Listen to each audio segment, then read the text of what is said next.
Ubah is concerned with the power of language to rebuild a world broken by violence.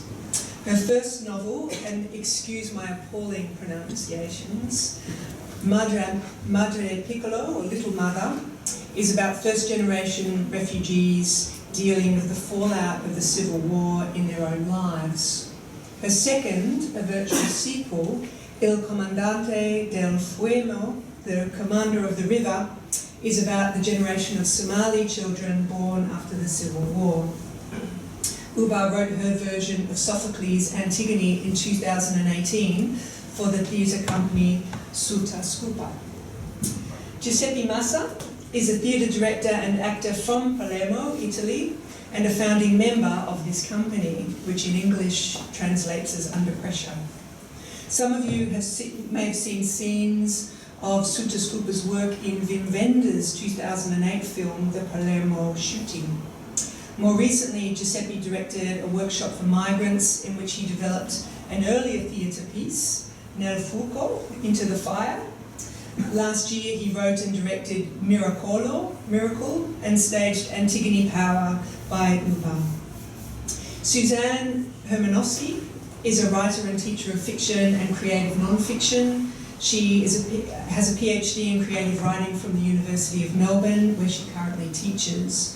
Suzanne's writing on place and identity, mixed code, bi-ethnicity, and multiculturalism have been published locally and internationally, and in 2014 she won Melbourne University's Affirm Press Creative Writing Prize.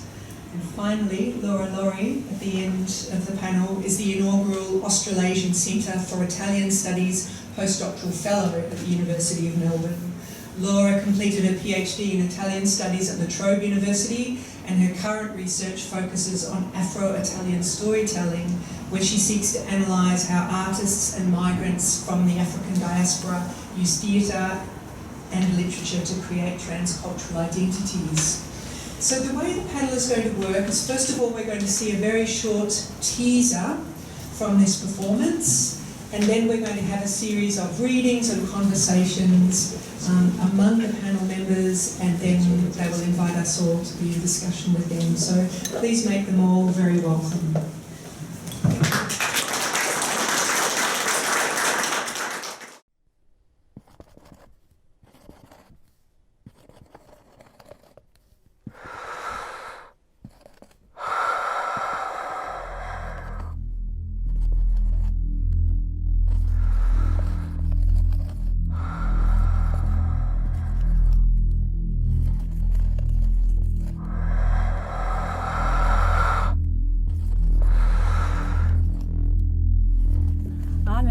Biera amera go waganya gebuna vai akimera no va kwa gana gebin valu na me ai me valu me osobra uta me fa osobra me fa aku wa gore obu no gebin na lu na me ba be me ware me ton ba me lu va yo osobra me adejo yere me fa o belo ke me wa belo ke ne bie me belo ke me bo ne bie me isabo ejo na ba bona ina ba bona me ina bebe na me velo sopra me fa e bene wono le me o me fari pdio ari boso be mere o woni boso hore e bene na me o sopra me o me fa ara mi abawe ki kama na vai me fo so no me fa o ni me go meta ma wa o ni me go meta fa me ko deje ne bie mere me to se me fo.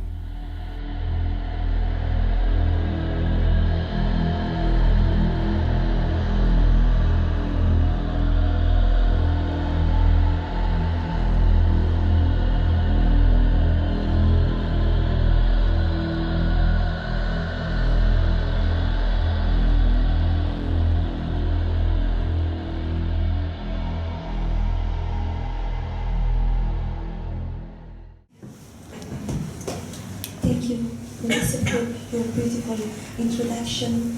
I'm very happy and honored to be here. Thank you for inviting us. Thank you also to the University of Melbourne that make it possible to be here for a couple of weeks and continuing this wonderful journey into this project on Antigone. So it was, for me, it was a very important experience because it was the first time that I was working for the theatre, actually I started. My background is I'm of Somali and Italian origins, which means that I was born in Italy in the early 70s. My father was just after 30 years from the independence. My father was a student at the time in Italy, and he went to Italy with a scholarship, and he met my mother. So I'm really a product of this postcolonial story. And he met my mother, and I was born, and she was very young at the time. And so there was this kind of idea. All the people of my father's generation had this dream to go back to the country and contribute to the development and to the future of the country. So I went to my mother. They finished university, and we went back to Somalia. So from 76 to 1991, I grew up and I lived in Somalia in those years. And what happened was that just after, in the 70s, Somalia is somehow has a very peculiar history, because we know that many African countries people speak different languages. Whereas in Somalia, Somalis were always very proud, because in a very large territory, people were able to comprehend and to speak with each other. So they have a common language. So what they tried was that because the country was divided into many different colonizations. We had the Somalia Italiana, the Italian Somalia, the British Somaliland, Djibouti, where people would speak French, and Ogaden, where people would be under the Ethiopian power. For them, one of the main projects of after the independence was to write Somali, so that people would be able to speak with each other and communicate. At least the administration couldn't communicate with each other from Djibouti to Somalia. And so this was a very, very big project. And they tried also to introduce the Somali official transcription and writing system into the schools. So I belong to this very first generation that started studying in Somali. But because it was such a huge project that demanded such a huge effort, that at one point my father desisted, and he decided instead that I should study in the Italian school. So I grew up studying Italian. Italian is the language of my formal education. It's my mother tongue, because it is the language of my mother.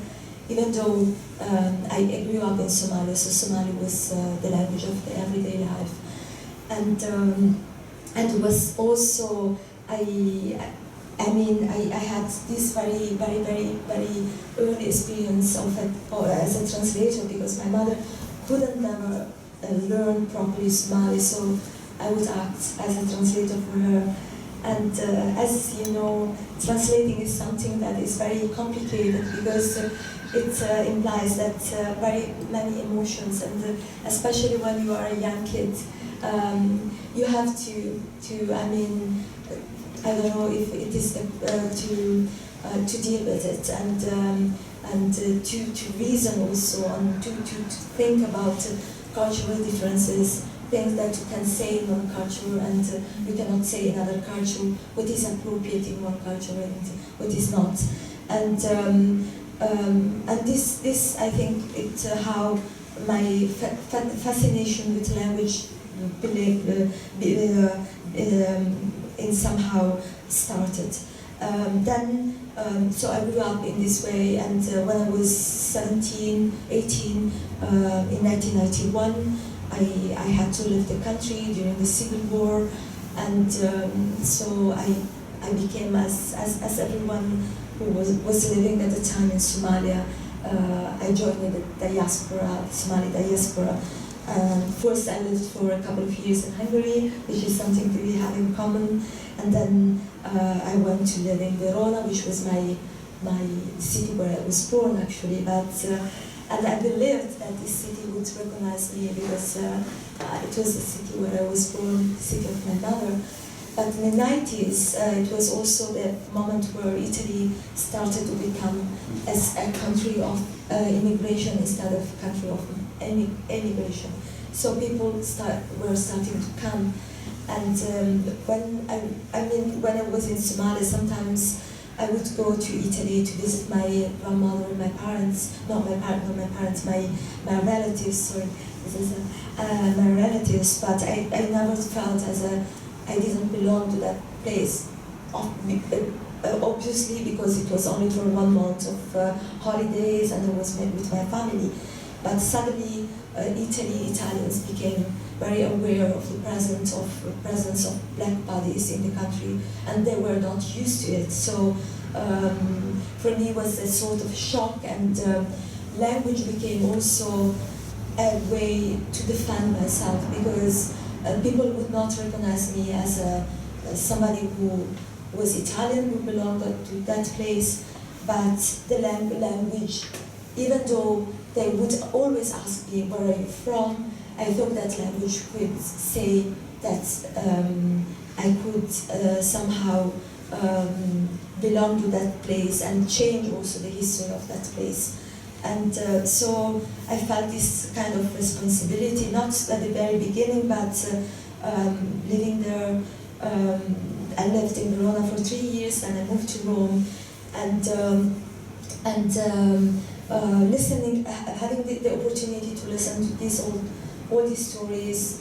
I worked for many years as we say the Italian cultural mediator, so translating from Somalis and working also in education, listening to so many stories.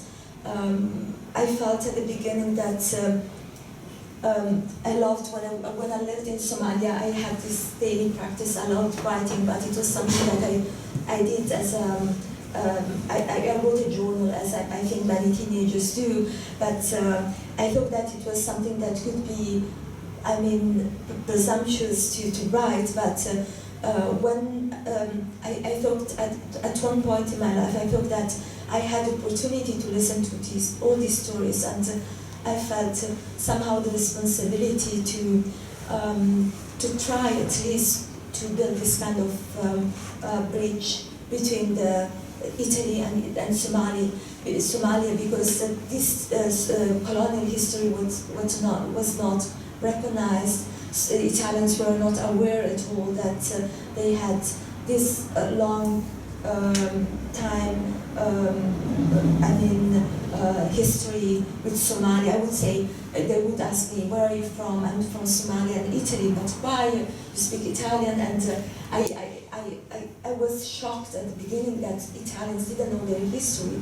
Well, my father and his generation were educated in Italian, and they knew everything about Italy, and Italians didn't know anything about Somalia. The first thing that I wrote were mainly poems, because I think also that it has to do with somehow, because in the first years when I was in Italy, because my formal education was in Italian, I was somehow obsessed with Somalia, with Somali history, with Somali storytelling, with Somali literature, and it was a way, not in a nostalgic way, but it was a way to find an answer, to have this kind of how can I say, I don't have the word, but to nurture this kind of imagery that I felt that I would have lost if I didn't work on it, because I didn't have any connection anymore. Everyone was everywhere in the world, and the telephone was the only way to connect with people, connect with friends. So somehow this kind of the imagination, the power of the imagination was the tool and something that helped me a lot to root myself in Italy. It's not a paradox, but sometimes we need also to go back to be able to be here and to be in the present. Otherwise, we have this kind of vacuum and hole and sense of lost when we have everything inside of us. We don't need to, and I think that here is when the danger of inventing a belonging that doesn't have any kind of relation with culture begins, and this is very dangerous. And I think that culture is the only tool that we have to fight this kind of as extremism and everything that is connected with that. And so what I did was I wrote 2 novels. Basically, I'm not a very fast writer, and I think a lot before writing. And the first novel was really about the diaspora, because it is about 3 characters that basically were of my generation, because I felt that there was something, because I was interviewing people all the time, and I felt that there was something that happened during the war, or during this passage from the life before the war and after the war, that changed completely their life. That could be an object and something that happened, and it was the key that changed them completely. And from that key, they were able somehow to reconnect to the present. And the structure of the novel is very complicated, because for me the response was how people that lost everything can root again. And these characters have, they speak in first person. There are 3 characters that speak 3 times each. And each time they speak with an interlocutor that is, once it's very close to them, to their story and to them, and the other time is very, very, very distant. It doesn't know anything about their history. And so through this kind of touch to this kind of interlocking voices, sometimes closer, sometimes I try to tell the story of the diaspora, because I think that in the relationships where we define ourselves and we are the true, our personality is always different, and it cannot be fixed. We are always different, and I think that it's very important very important way to narrate the diaspora. And the second one was about the generations, the so-called generation that grew up after the Civil War, and it is called Il Comandante del Fiume, roughly translated. I know that Laura doesn't like this translation, but the commander of the river, and it is basically is the title and inspired by a Somali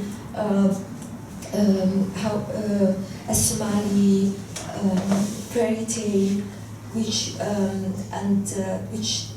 talks about how the 2 main rivers of Somalia became, how can I say, it's a rito di fondazione. How can I say that? It's an archetype. Yes. That tells how the 2 rivers were created. Is that were created in Somalia. But basically this kid is talking about his river, the Tiber River in Rome. So he used this history, this fairy tale, basically to map the city where he was born, and to redefine it, and to change it also through the history, through the stories that his mother tells him. And Antigone was a completely different process, because I had the opportunity, and I was lucky enough, the chance to work with Giuseppe, and it was a very, very wonderful process, because we started with a Sophocles version, that we had I live in Brussels and he live in Palermo, so you can imagine how communication was. We talk every day by telephone. It was wonderful. He was walking in the street. I was going to the supermarket, and we were just talking sometimes, and then record again. And we read many versions of the Antigone, the more classical Brecht and Cocteau and Anouilh, and there is also a novel that maybe some of you know, Antigone, from Harry Bachot, that is a Belgian writer, and many post-colonial rewritings of the Antigone. And one of the things that maybe then we can talk more about how we changed also the relationship between the characters, but I want to focus especially on language, because rewriting the Antigone for a city like Palermo was something very challenging, because Sicily is in the middle of the Mediterranean Sea, and it is one of the places where the migrants that faces all these kind of arrivals and violence of the voice of the power. And so for me, the voice of Créon was, I read a lot of hate speeches from Trump, from Salvini, and that dealt with the anti-migration speech. And it is very powerful how you can use and deconstruct this kind of, and show how they are so dangerous, because I think that people do not, unfortunately, memory is so important. I mean, history, something that happened very recently in Italy, during the World War II, we had Mussolini, and this history is so close to the present, and apparently people don't remember it. So just showing how language can be dangerous, for me, it was very important. So I just want to say that, and then maybe we can talk more about how we worked on because we had also many discussions, and but very peaceful discussions, and and it was, we were able also to find compromises. I changed my mind many times, he changes his mind as well, and also the actors were very responsive, and we had to change also in relation with other people that were working with us. So yeah, and thank you so much for being here, and I'm so happy to talk about this with you. Thank you.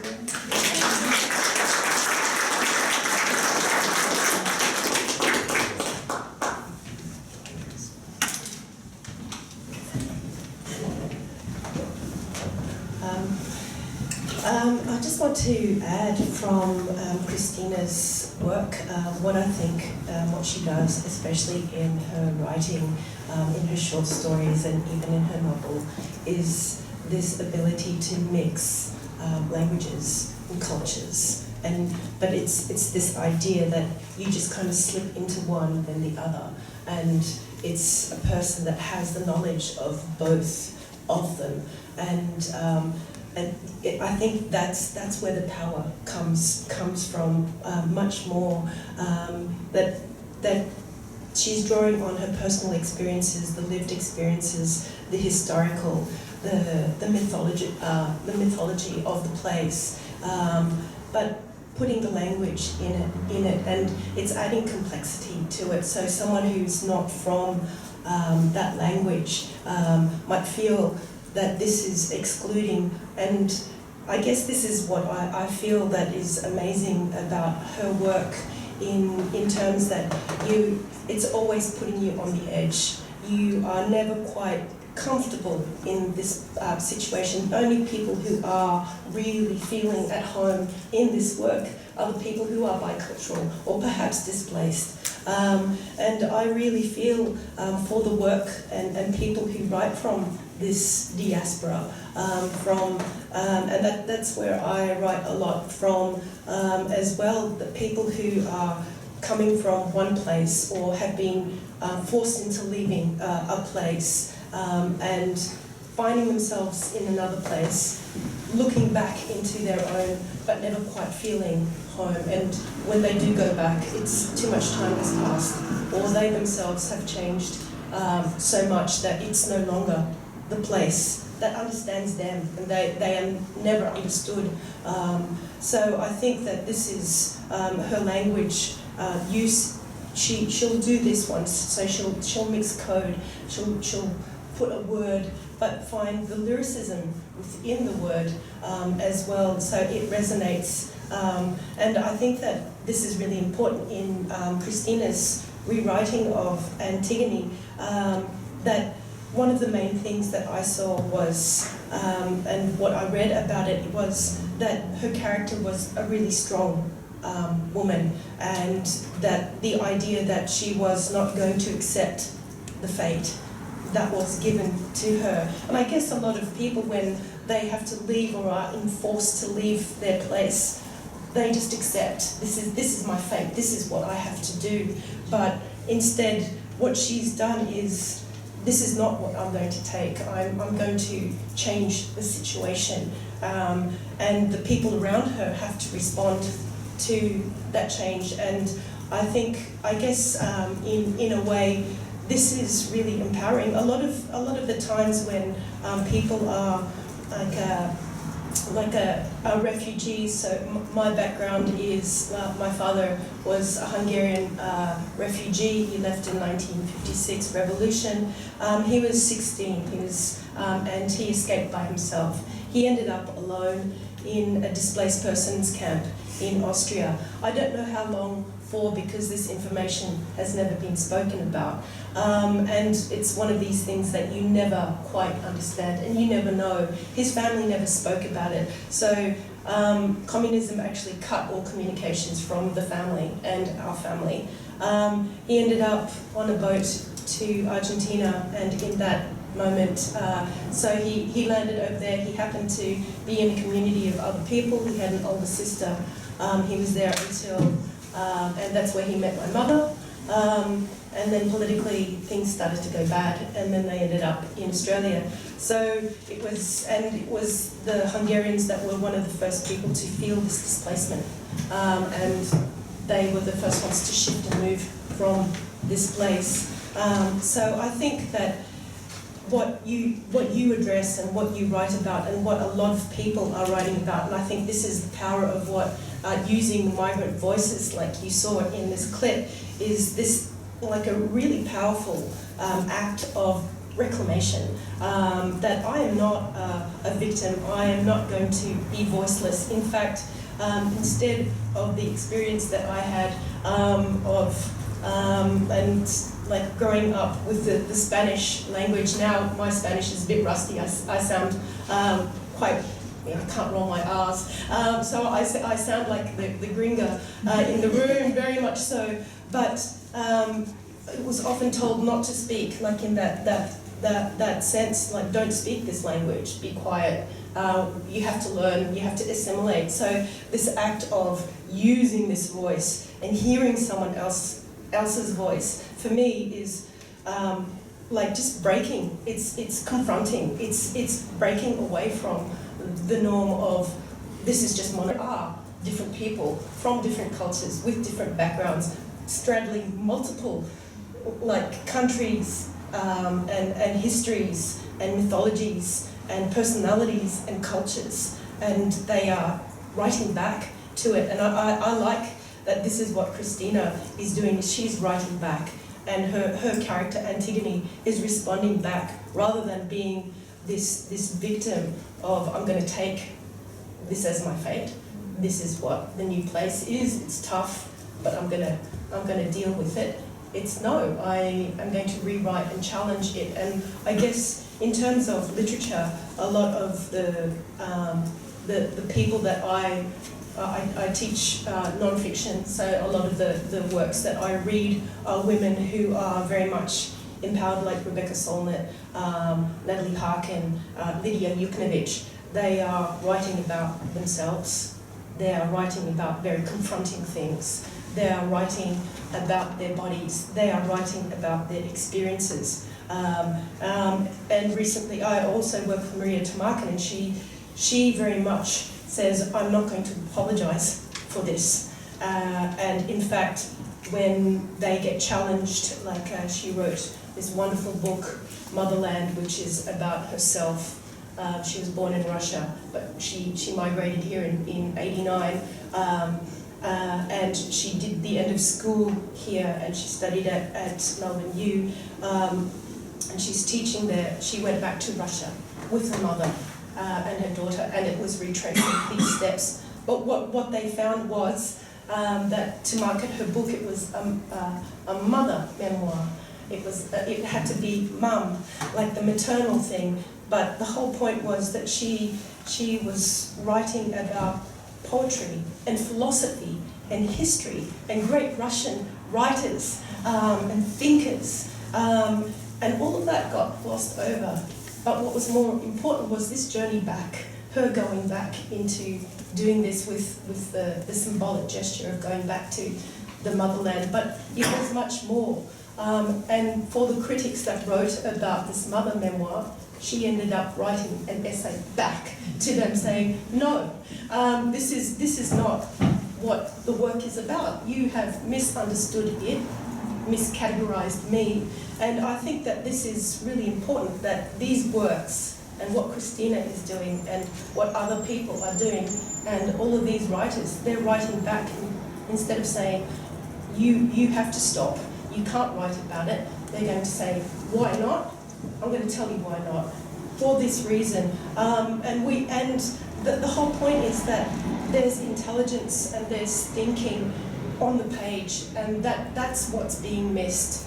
And I think that when you have such important, like I think multicultural work, or the one that has different cultures in it, different languages, it's able to do that. And I think that the women characters as well, they have their own destiny. They choose what they want to be doing, and they are reshaping their own positions and their thoughts and not apologising for it. In fact, they want you to accommodate and listen to them instead. What's that one too? yeah. So that's what I have to say about Cristina's work.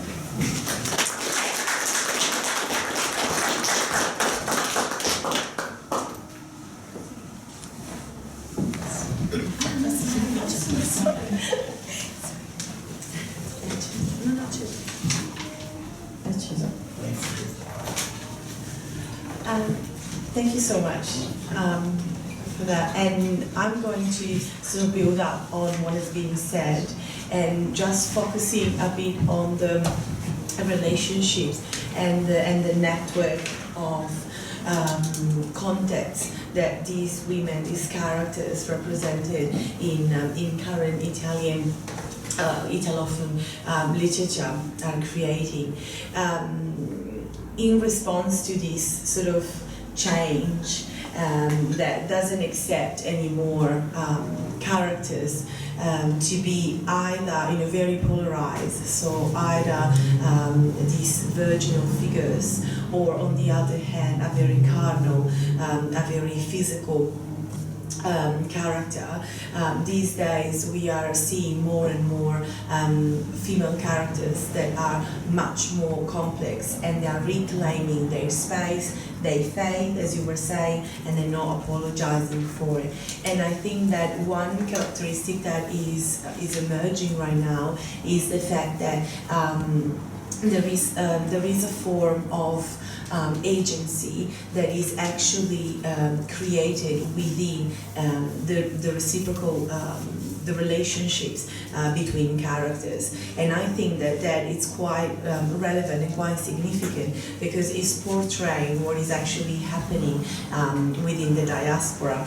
Now I'm just focusing on the Somali literature in Italian because of course Ubah works are part of it, but it's not limited to these works. what we are witnessing is definitely a shift, a change, a dramatical change in the role played by women in the diaspora compared to their role in the native country. And there is a term that I like to use, and it is the word matria, which has been used before by many writers and critics, so it's not original.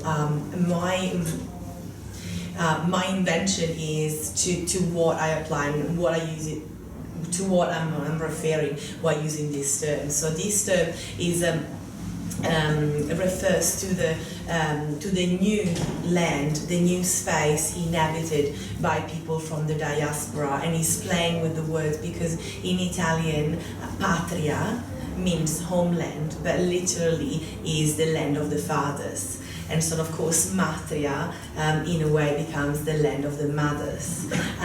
But I don't use it to indicate a specific place, a specific spot. It doesn't even.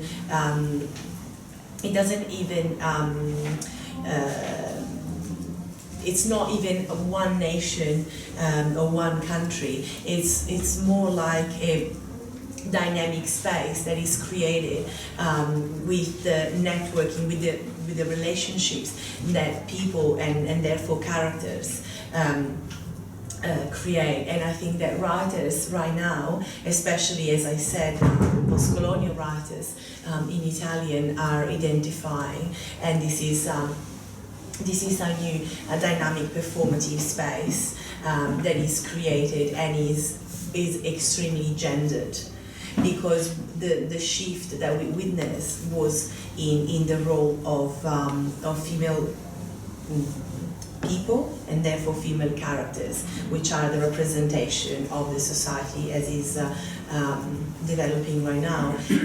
So, for example, as Ubah mentioned before, in her first novel, the agency of the characters and of the narrators was happening through their dialogue to someone else. So someone that was either very close to them or quite far away from them in terms of cultural belonging and knowledge of each other's experiences. And so I think that this is quite pivotal, because it identifies a cultural shift that is also a literary one. And talking about the importance of the relationships, I would like to just very briefly focus on how she portrayed Antigone and her lover Hermone in the tragedy. Now, traditionally, Hermone is her lover, and his figure is not particularly relevant within the plot. But in this case it is, because in this version of the Antigone, the Ubah's Antigone,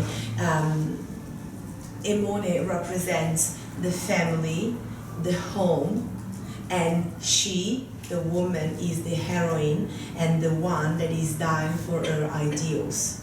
While normally, if we think about, for example, the Iliad, when Andromache is talking with Hector, she, trying to make him change his mind and not going to have the duel with Achilles, because she knows how it's going to end it. Then he does it as well, but he's telling her, I cannot run away from it, and not even for the sake of you and my son. And she doesn't understand, because she prefers, an alive coward than a dead hero. And so there is this dichotomy that is normally in the canon is portrayed by a man and a woman in this sort of a situation. In Cristina's Antigone is the opposite. She's the one who is prepared to die for her ideals, and he's the one who loves her so much that is so strong that he can share her faith with her. And I don't know how familiar you are with the opera Aida, but if you are, in the end, when Radames is buried alive, he turns and he sees Aida, which he thought was free, and she actually decided to be buried with him. And so she couldn't be free, but she decided to share his faith.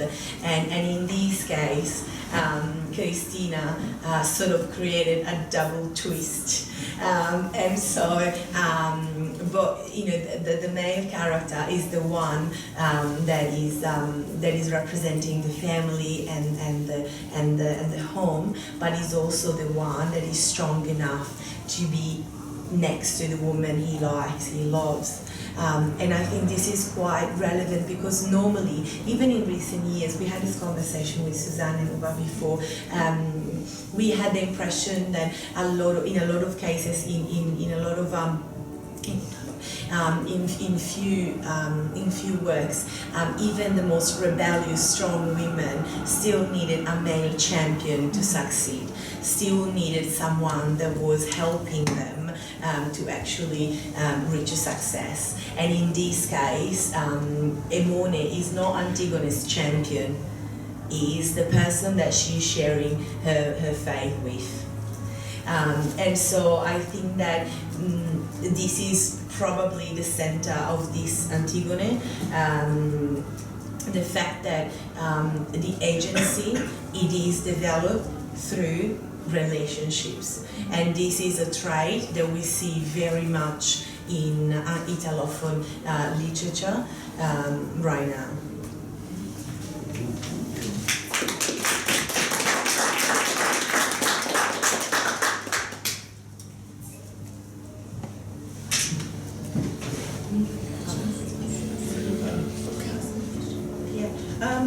This is a question for Giuseppe.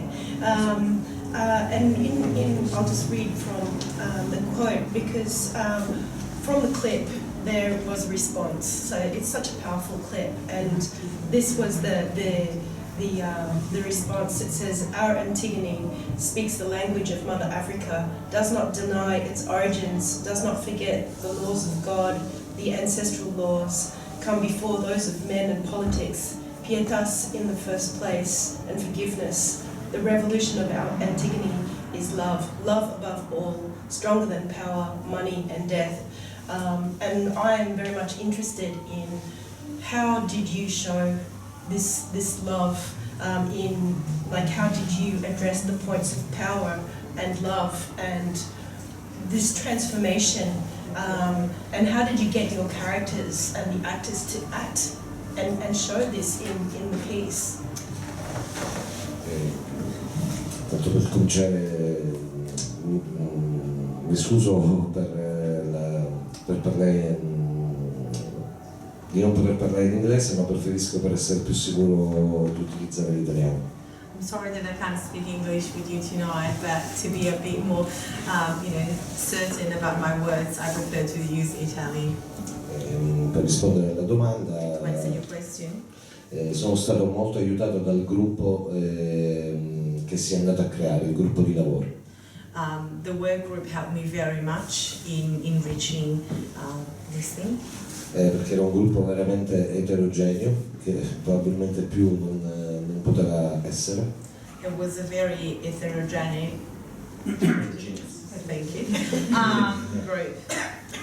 Okay, come si era detto prima, è fatto da attori e non attori, da attori semiprofessionisti del luogo, da attori professionisti anche abbastanza famosi, con attori che fanno cinema.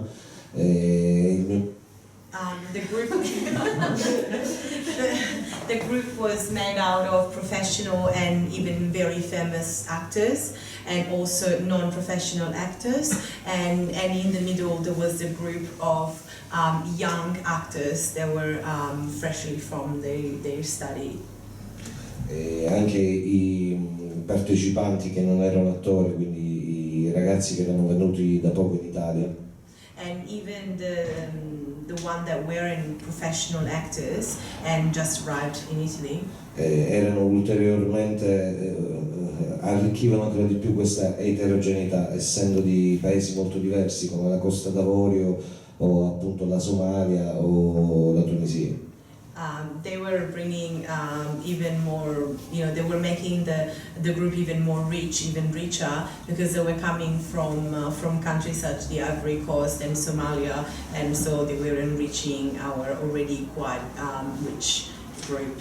Con un gruppo del genere, come potrai immaginare, il mio lavoro è stato abbastanza semplice. With a group like that, as you can imagine, my work was quite easy. Dovevo semplicemente cercare di accogliere i loro corpi. I only had to welcome their bodies. E la loro presenza scenica. Ok, ecco. The presence on the stage. Yes, on the stage. E stimolarli all'utilizzo della loro lingua madre. And encourage them to use their native language, their native.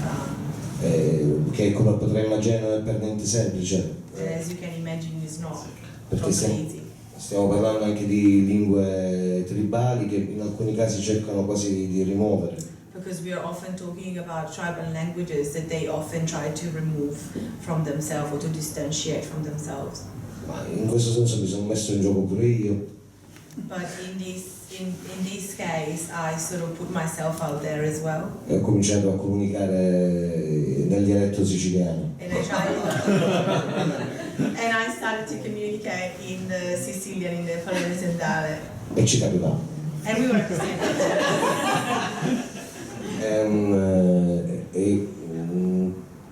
Ok.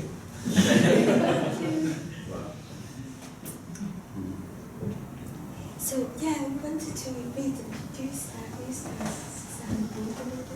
Okay. Yeah, you start. Okay. Do you want to do the reading? Yes, it's very short, a short reading, just The like. Antigone? No, I want Suzanne to start until Okay. and then. All right, I'll start and then I'll follow.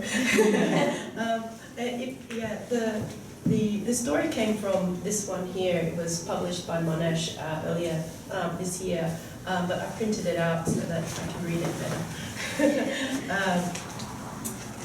So it's called Milk.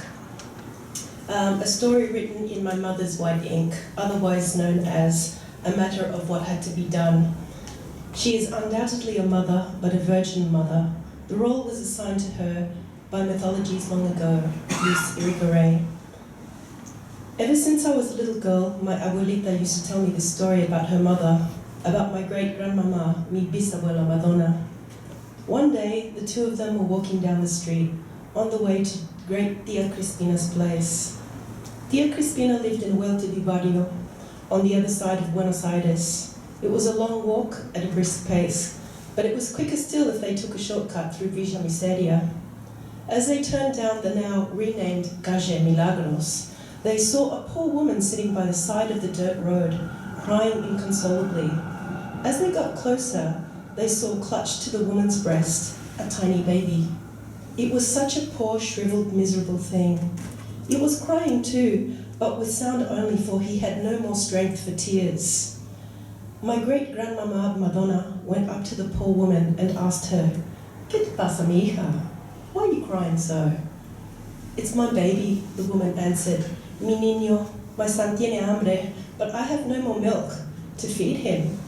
With tears streaking down her sunken cheeks, the woman held up a withered breast for both of them to see. Under normal circumstances, mi bisabuela Madonna would have given her a couple of pesos from her purse and walked on by. But on this day, she took the baby from the poor woman's hands, unbuttoned her blouse, pulled out her own breast, and right there in the middle of the street, started feeding the woman's infant with her own milk. Most would have been startled to the heavens at this point, but wait, there's more. The instant mi bisabuela Madonna's breast touched the baby's lips, he stopped crying. By now, a small crowd of women from the barrio had gathered, first to see this espectaculo, and second to witness this unusual older but respectable senora bearing her rather full bosom in public. All the women of the barrio watched the infant suck and drink Madonna's milk until his cheeks began to fill out into ripe, pink lady apples. Then his tiny body began to grow and stretch before their very eyes. Growing so large, he became too heavy for my great-grandmother, so much so she could barely hold him in her arms. Only when the baby, now a small child, had fed enough did he fall into a sweet sleep, the first time in his poor wretched existence that mi bisabuela Madonna handed him back to his mother without saying a word. Que Dios te bendiga, the poor woman whispered. Bless you. Buttoning up her blouse, mi bisabuela Madonna merely nodded and bid all the women in the barrio a curt but polite adios. Resuming their path to Tia Crispina's house, mi bisabuela Madonna turned to my grandmother and said, I hope that one day you will teach all your granddaughters to do the same.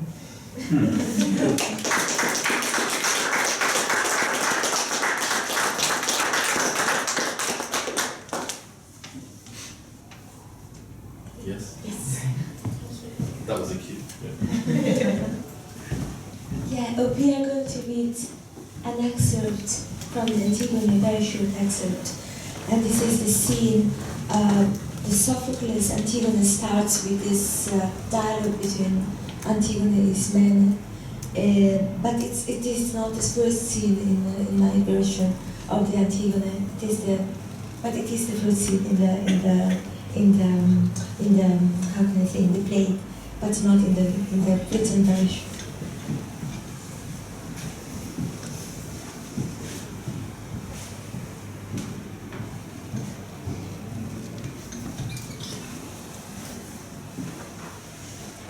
We'll be reading in Italian, and you have the translation here projected.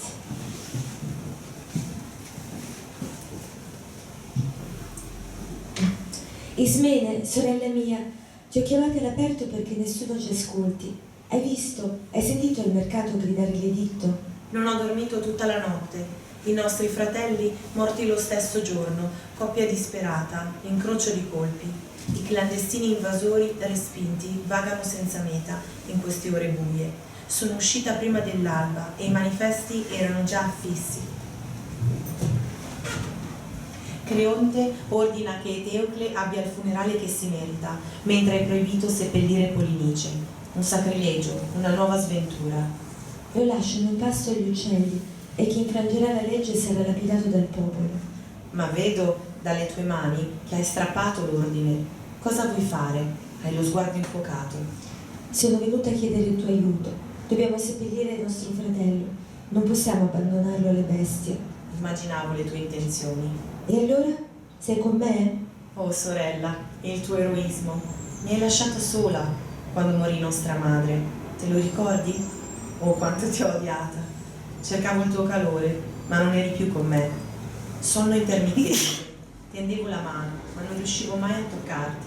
Ti disfacevi, col viscolo luminoso. Poi anche i sogni mi hanno abbandonata. Sono dovuta partire tutto a un tratto. Non potevo abbandonare nostro padre, solo e cieco, in esilio. Mi capisci? Chi si sarebbe occupato di lui? E in quanto a te, volevo risparmiarti quella vita misera di peregrinazioni, follia di smarrimento. Ma gli effetti profondi sono di fibra persistente, incorruttibile. E lasciarmi qui sola, allora, tra i fratelli nemici, Creonte, le trame di palazzo, gli intrighi, i segreti, i cortigiani, mi si addiceva? Oh, quanto avrei amato svegliarmi con te nei boschi il mattino, baciata dai raggi di sole, cantare e medicare crocevia, vivere dello stretto necessario.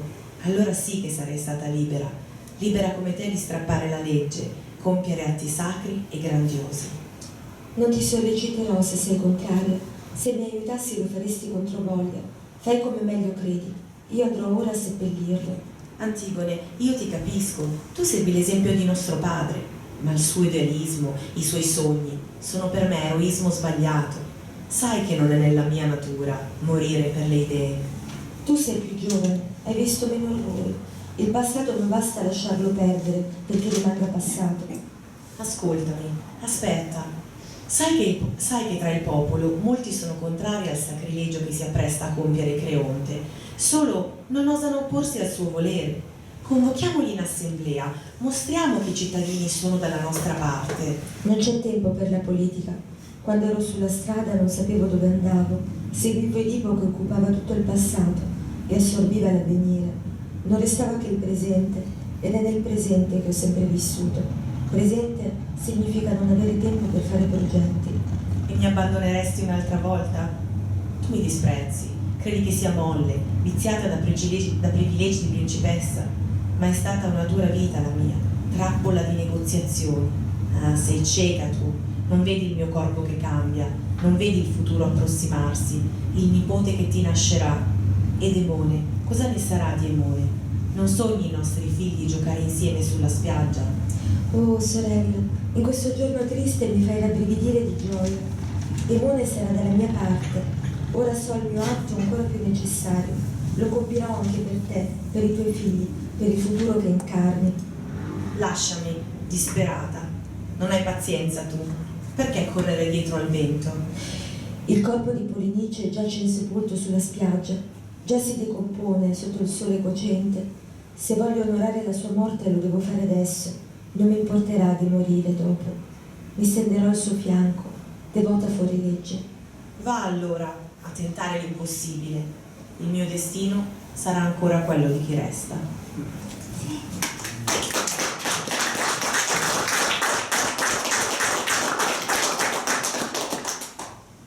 Just because not original, in Sophocles' version, this man is very passive and woman, she doesn't want to, because she fears what the Creole reaction could be. But here it's just that she's just suggesting to be more diplomatic because, and I think that is a conflict between the woman who left, the one who left, and the one who remained at home. It's something that has also a lot to do with migration because people that stay home, they think that people who are left for another country are lucky and they are living a wonderful life. And so, whereas people who are obliged to live think that people that are at home, they are the lucky ones. And so I think that this kind of dialogue between them was very interesting also to illustrate this kind of relationship with what it means to live and what it means to stay, and diplomacy, politics, how you deal, what it means to be heroic and what it means to be also diplomatic and to deal with the society and with other people. So we have a lot of complex issues. Thank you. Yeah, I just wanted to open to your questions. Yeah, I was really struck by this extract actually, because one of the things that I struggle with Antigone is that we look at Cleon as this villain, which obviously he's an autocratic ruler who will not listen beyond his edict, but Antigone isn't any less stubborn. Right? Like the thing is that she refuses to engage with him. So the point that she makes is not that I disobey your law, but your law is not law. I listen to a different kind of law, right? And I think what's really interesting what you've done here is that you have this other character who's calling her out in some ways with this misplaced heroism, and also pointing a different kind of way, right? Because what does dissent or disobedience mean when it doesn't come with a vision? And I think like what's really interesting here is that Ismene has that vision, because it's also about I can turn away from this act, I can create an act of revolution, but I also have to create a new world in the process. Yes. And also, you see, it was also interesting this image of the law that was written, and she just,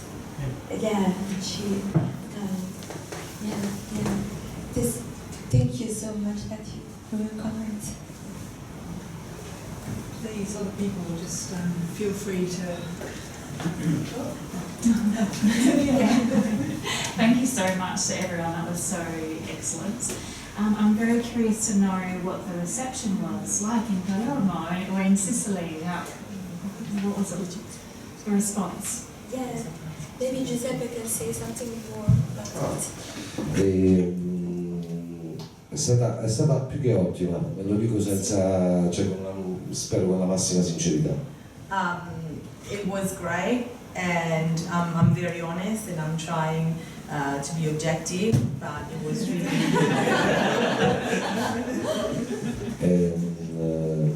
tantissimo pubblico, variegato per come era nella nostra idea. a great audience and from all sorts of different cohorts. Quindi uomini di teatro, intellettuali, Intellectual people from the theatre world. ma anche normal people. C'è da dire due parole proprio su Palermo, che in primo luogo già ha nel suo nome la sua natura, che in greco significa tutto porto, Palermos. Palermo is in itself a very peculiar city because in its own name it has the Greek meaning of Panormos. Panormos, tutto porto. Panormos. Yeah, but as in it's a whole. The entire city is a harbor. E quindi abbiamo nella nostra storia tanti attraversamenti di culture e di popoli. So it's embedded in our culture to be the center of so many people and cultures. Di conseguenza la sfida che in realtà stiamo vivendo a Palermo And so the current challenge that we are experiencing right now in Palermo è una sorta di razzismo che proviene paradossalmente dai media e dal potere. it's a form of racism that is vehiculated and it comes from the media and the power. Però a quanto pare la città e la comunità ha tanti anticorpi. But apparently the city has enough antibodies. Thank you.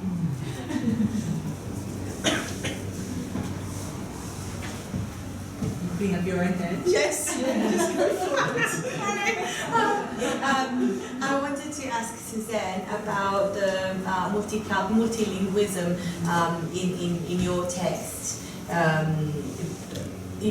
If you can elaborate on why you insert that and what is the reception, especially not so much from the public but by the publishers. Oh, yeah, thank you. I guess it might be something that, like, if you grow up with two languages or two cultures. So I grew up speaking Spanish until like English then took over. I don't know whether you noticed I couldn't roll my R's, and I still can't.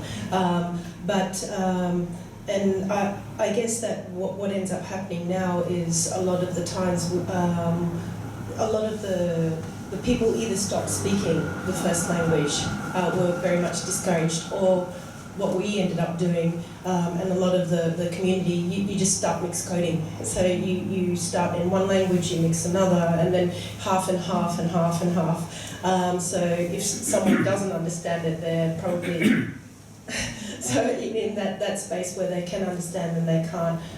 In terms of this, I just wanted to take like a very traditional, like mother figure type trope and have like the words put in it, and just casually slip in like you would in and out. It had more, but publishers tend to take it out because the response that I've had was Australian audiences wouldn't understand, and it's confusing.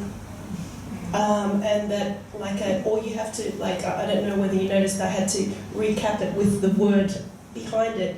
I don't really like it. I kind of like when you just slip in and then you slip out, and then you're just going, what just happened there? And that kind of represents more of that language slippage, that you slip in and out, but the person who understands too is going right along. But publishers don't seem to be liking that it has to be one or the other. So this idea that you're able to write in the two languages and two cultures and actually make perform the play in in the other language. That was the question that I wanted to ask Giuseppe, was what was the response when you had your characters just suddenly start speaking like in their language, and how did the audience respond to that? Like in that clip we saw, it was so powerful and alienating and disturbing. So, but I wanted to know the audience response to that. Ok, allora mi scuso per prima, in effetti ho un po' dilagato. I'm sorry if before I sort of changed the trajectory. Siamo quindi oltre alla presenza scenica e alla forza dei corpi sulla scena. So other than the power, the strength of the bodies and the presence on scene, abbiamo lavorato molto sulla condizione emozionale. we worked a lot on the emotions. Immagina che lo spettacolo iniziava.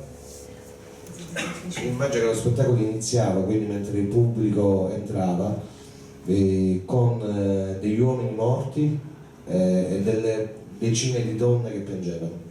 You have to imagine that while the audience was walking into the theatre, the show was starting with a dozen of dead men, dead corpse, on scene, on stage, and a dozen of women crying along. Durante il laboratorio abbiamo provato ad approfondire le sonorità del pianto. And during the workshops, one thing that we worked on were the sounds of the crying. E inoltre ci siamo avvalsi dei sottotitoli.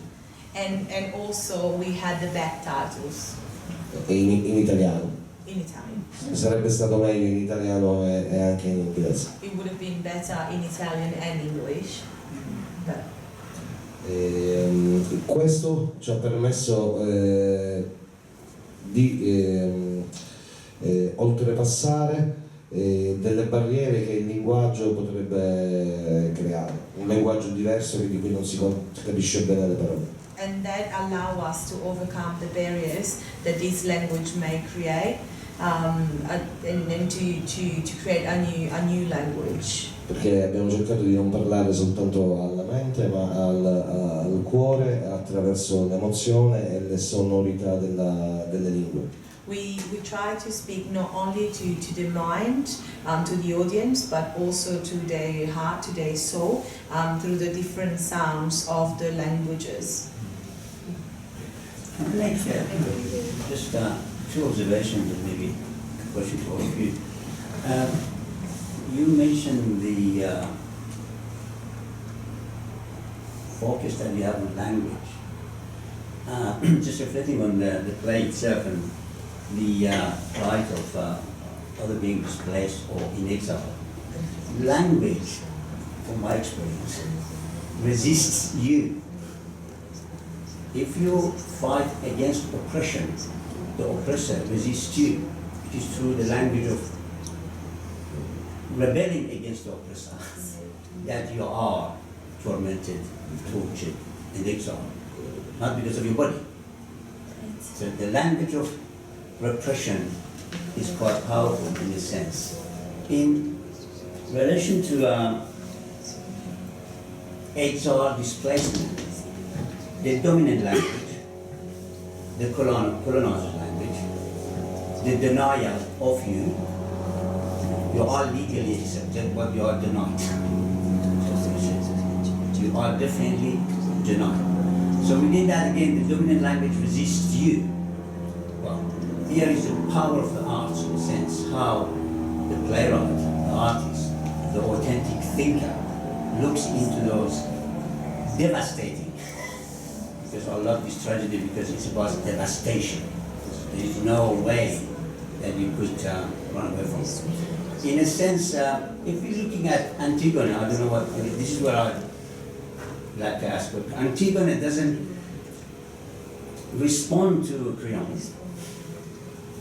Because Creon is quite, if you pay attention, he really reasons, almost philosophical. But that reason is empty. So the power of no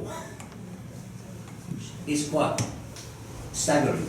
When Antigone says no, you almost convinced that she's going to say, okay, I have to leave.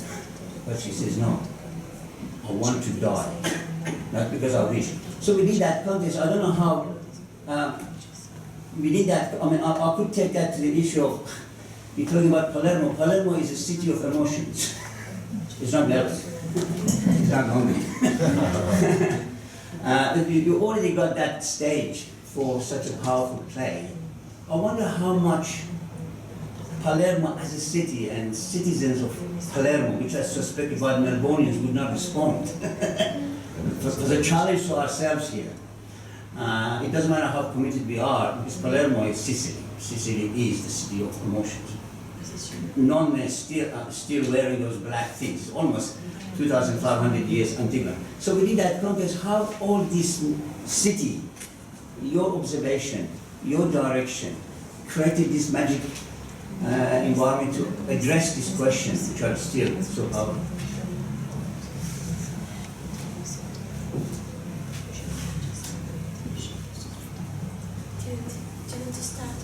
Yes, but I think I have a very different relationship with Palermo, even though I was born in Verona, so I did know as she was, and I lived in Rome for many years, but by coincidence I had very good friends, and I continuously go back to Palermo, and I grew up on the sea, so the presence of the sea and Palermo is so powerful. Maybe in Mogadishu is even more powerful than in Palermo, but somehow whenever I'm on the seaside, I'm happy, I feel at home, and it gives me this kind of feeling.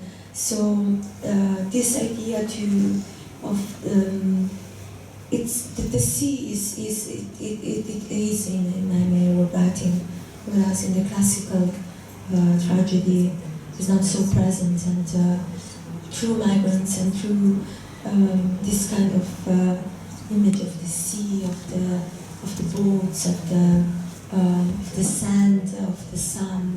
Now I'm saying very banal words, but but the words that I used in the origin, in the writing are not, I hope, that they are not banal at all.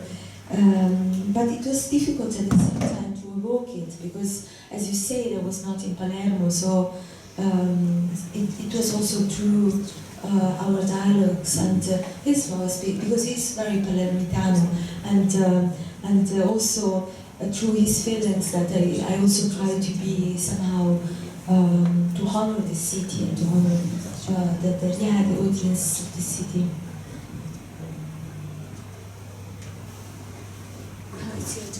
cosa posso I can't add anything to that. No, Palermo, diciamo, anche dalla descrizione che c'è stata, posso continuo l'argomento oppure cambio? No, vado. Nella descrizione che c'è stata è anche una città, ovviamente, come ben sappiamo, contraddittoria. Palermo is a city of contradictions.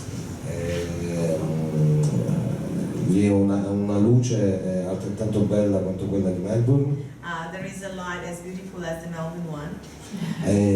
Ma è per questo probabilmente il male avviene nell'ombra. And that is why the evil, the bad, is happening in the shadows. Di conseguenza, in un certo qual senso, Tebe di Sofocle è stata intercalata in una Palermo poetica, ovviamente. And that is why we sort of play Sophocles Greek into a poetic version of Palermo. Una città che è una Babele, una piccola Babele. A city that is like a little Babel. Ma che allo stesso tempo è sempre sull'orlo del precipizio. But that at the same time is always on the edge. E nel frattempo balla. And it dances.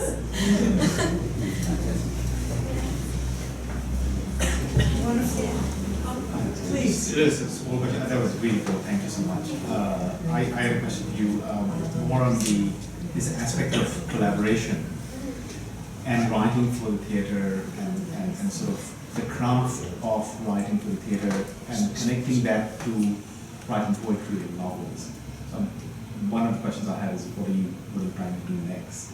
And you feel this collaborative experience of writing, this craft, when you go back, or maybe if you write a novel afterwards, what can translate back into it and what can't? Thank you. That's a beautiful question. So it was by coincidence that I was working at the same time to two theatrical projects. So I worked with Giuseppe, and then I worked for sometimes it was a longer project, but for a community opera in a city which is called Matera.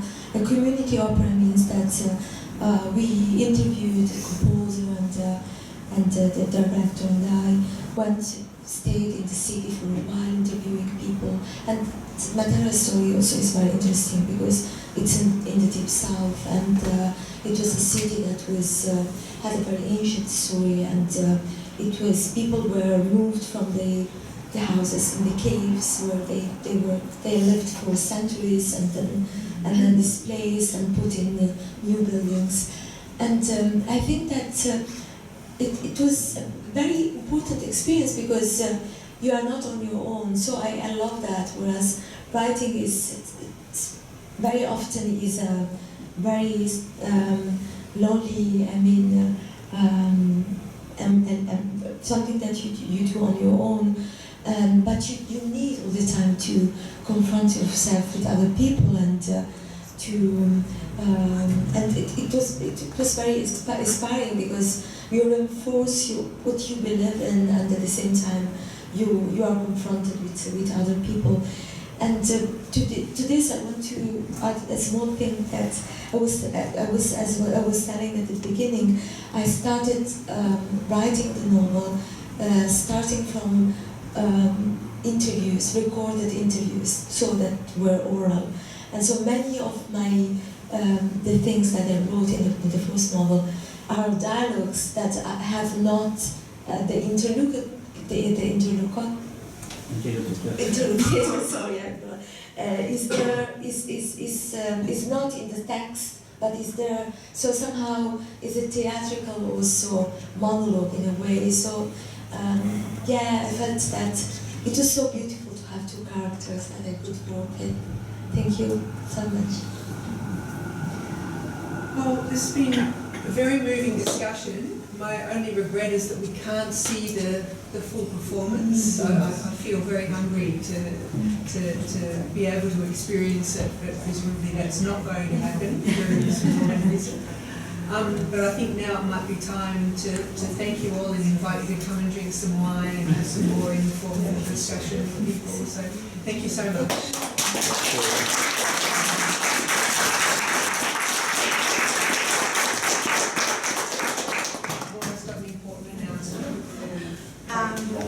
The main reason why Giuseppe and Ubah are here in Melbourne is because they're conducting a workshop, a theatre workshop with women, with a women's association in Dandenong called Wellsprings for Women. And we will have a small gathering, a small performance, reading lifestyle, Saturday the 2nd of November between 2 and 4 o'clock in Dandenong at the Wellsprings for Women Association. And I would warmly invite you to join us because it will be great for these women that really put themselves out there, out of the comfort zone, to attend this theatrical workshop and work with us.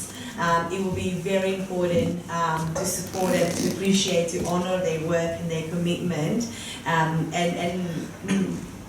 And on the same note, also to mix communities, because sometimes we tend to, especially in this city, we tend to imagine communities based on ethnicity, language or religion, but sometimes the main difference is your postcode.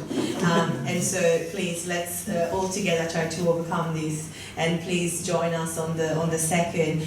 When the flyer will be ready, Melinda very generously offered to send it through via the Institute channels. And so please join us and see what can we do when we really put ourselves at work.